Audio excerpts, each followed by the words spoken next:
Hey lovelies, you're welcome back to my channel. So today we'll be looking at this crop top. It's a wrapped crop top and I'll be using this fabric.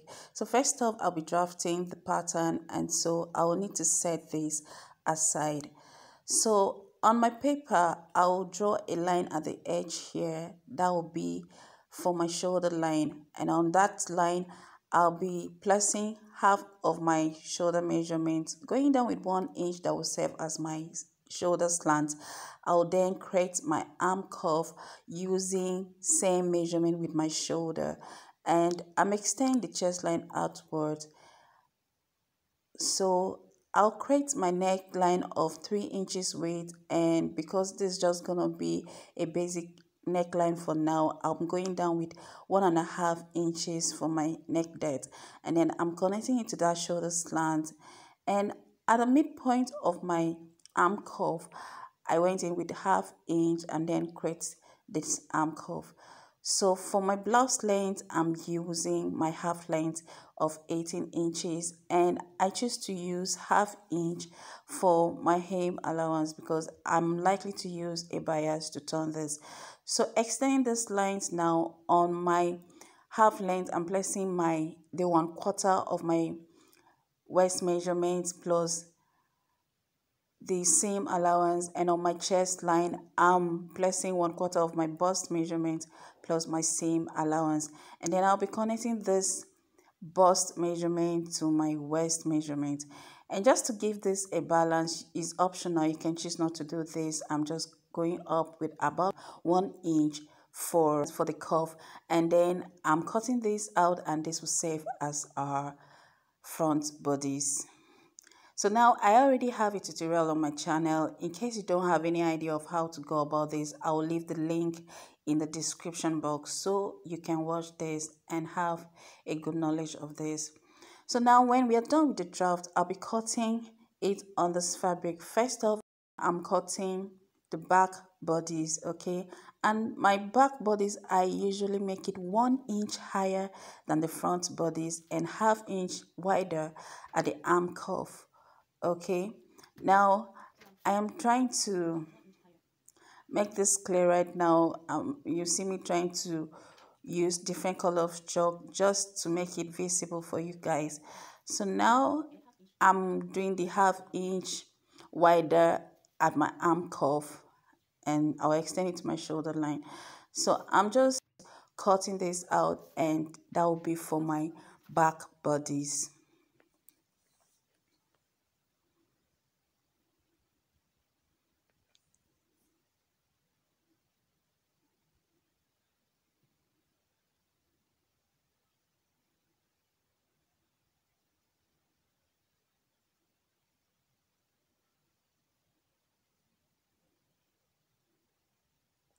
So when I'm done with cutting my back bodies, I'll then move on to cut the front bodies. Using the same pattern, I am placing it on this fabric that I have already folded it into two, and I've taken it to the far edge of this fabric, okay? I've taken it to the far edge of this fabric, and then I'm trying to pin it down, and I'll have to create a new neckline for this. Now, because it's a wrap top, it's going to be a bit more open. If I leave it at that neck depth, it will be too high and the beauty will not come out. So now I will have to go down with 6 inches as my neck depth, connecting my neck width to the neck depth of 6 inches. I'll have to fold this paper a little bit backward, okay? So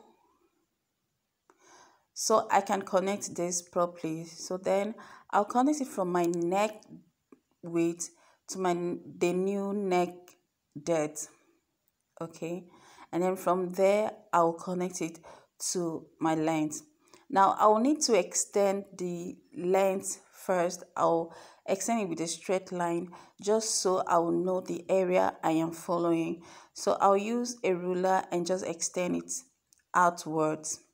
Now where we have this long space is where I'll make it with a rope. It's the opening of the front bodies. So I'm just cutting it out on the line that I created, and I followed it up to my half length. So that's it, and this is where we'll be working with from now.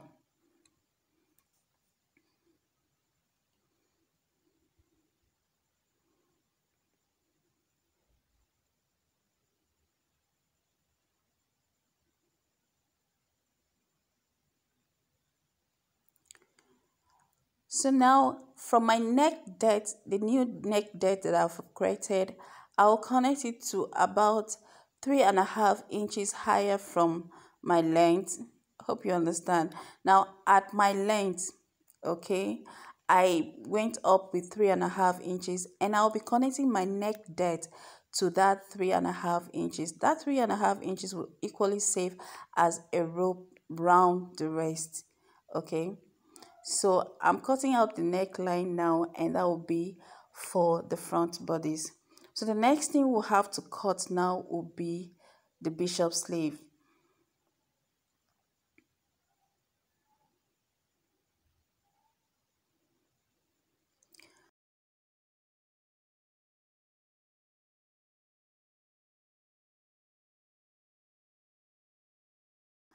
So for the bishop sleeve, I'll be using this fabric, and this is what I have left. And so I'm just folding it diagonally, okay, or bias, and then I'll get the length of what I want the sleeves to be. For the sleeves, I would like it to be a bit longer than my normal sleeve length, just so to give me that puff, when I pull it up. So I am trying to form an arc here, okay, for the length. And then I will create the arm curve where it will fit into the armhole.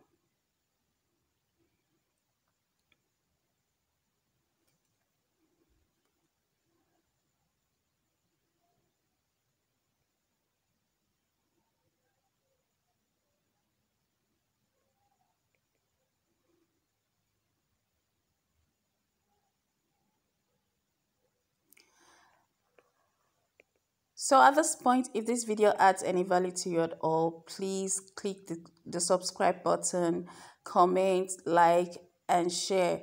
It might be useful to someone, okay? Just show me some love and subscribe or give a thumbs up, okay?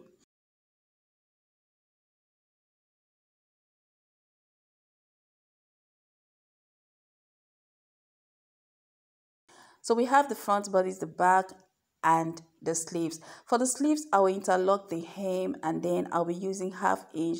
This will serve as a channel for our elastic. I'll be using 1/2 inch elastic, and I'll cut it the circumference of my arm, okay? So the next thing, I'll just join the back bodies to the front bodies at the shoulder line, and then I'll take out the seam allowance. So I'm done with the bias, and I use bias to turn the neck, and then I did the hem.